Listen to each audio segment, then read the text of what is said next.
the inflation. Inflation here in Florida is higher than the other states. Inflation is a common topic of concern across the U.S. and most certainly here in Florida. Though price hikes have cooled considerably from the peak seen in 2022, inflation in South Florida still runs as hot as the weather, currently 5.7% compared to the national rate of 3.4%. So we have a family of 6. So it's my husband and I, and then we've got 3 kids who are 18 to 23, and then our 2-year-old as well. So trying to cook big enough meals that everybody gets fed and has stuff for school, for lunches, and so that's been probably the biggest challenge is everybody eats a lot of things, and making sure we have enough for everybody and everybody's preferences as much as we can. A new study by the consumer advocacy group Help Advisor ranked Florida high among states spending the most on groceries, but found no city in the country spends as much as Miami, with households there shelling out on average a whopping $327.89 per week. Katia Silva literally shops around to save a little money.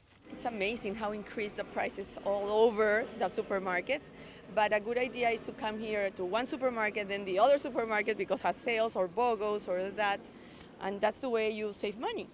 Houston, Texas, and Riverside, California are not far behind Miami, with households there spending around $300 per week on groceries.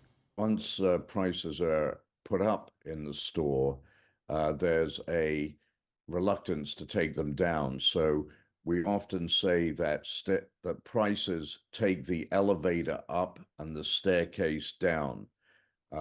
So having been able to, for the first time in many years, take advantage of the COVID-induced inflation due to supply chain difficulties, grocery stores were able to jack up their prices and now are doing their best to keep them at high levels.